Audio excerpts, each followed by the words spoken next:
Yo, what's up guys, welcome back for another YgoPro Duel video. Next match, Cross-Banlist Cup. Again, two big names are paired up against each other.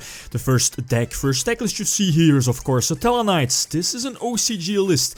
I decided to change up the list I previously showed, but yeah, OCG because of triple torrential tribute, triple compulsory, you know, all the back row, helmet style, definitely one of the main characteristics of Satellarknights. But yeah, Rota was at 1, but again an OCG build. They at least the Skybridge was very popular back then.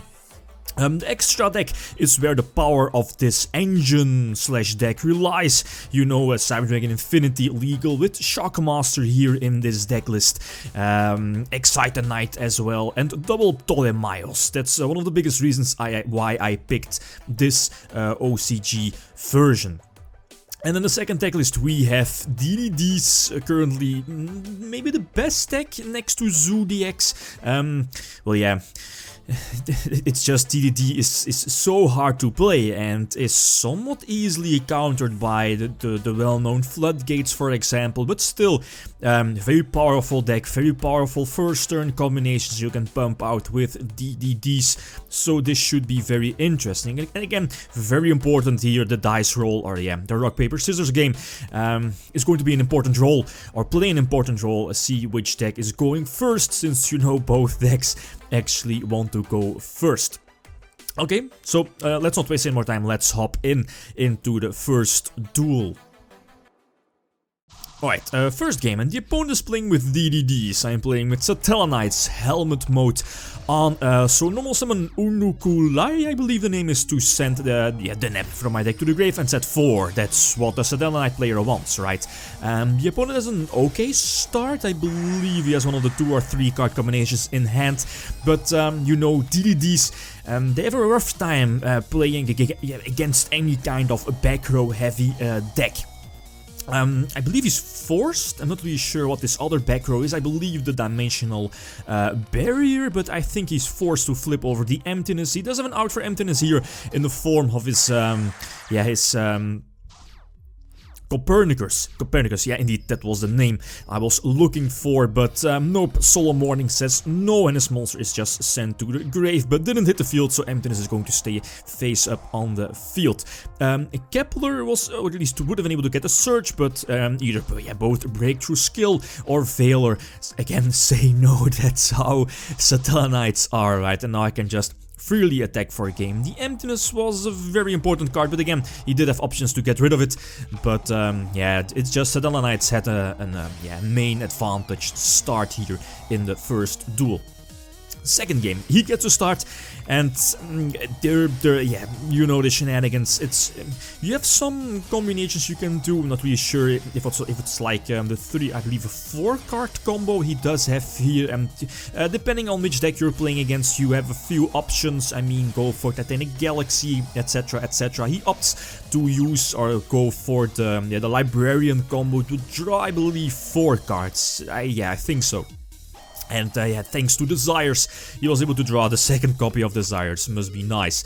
My hand is kinda crappy, no immediate DNAP, but again the back row kinda help here. So immediately compels the Crystal Wing, and he does use his secret, so I can Alpha Nova that to get an extra draw, but still he has his engine going, everything is set up. And yeah, he can just gain some more advantage out of Genghis, etc, etc.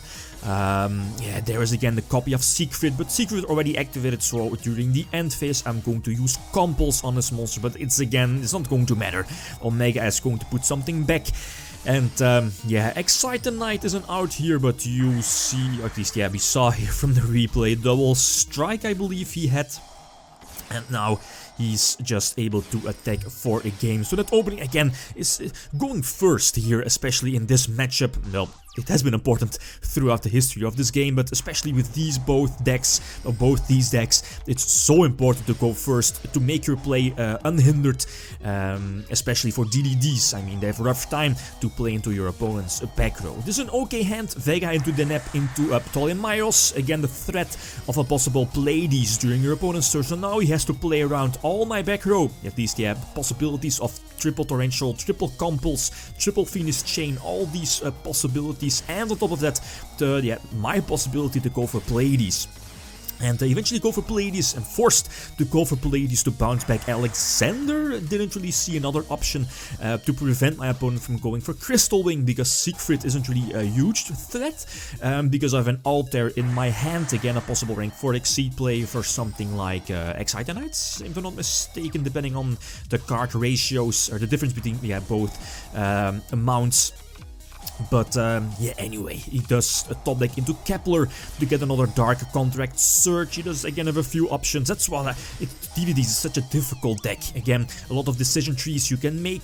I think he had the option to go for the rank 8 Exceed play, but when he dropped Trishula, I was like, right, Trishula still is also an option, and yeah. Trishula kind of crippled me, banishing one card from my hand on the field and something from the grave, and I can't recover from that. So, GG, well played. I think a good match, definitely a good match between both somewhat heavy,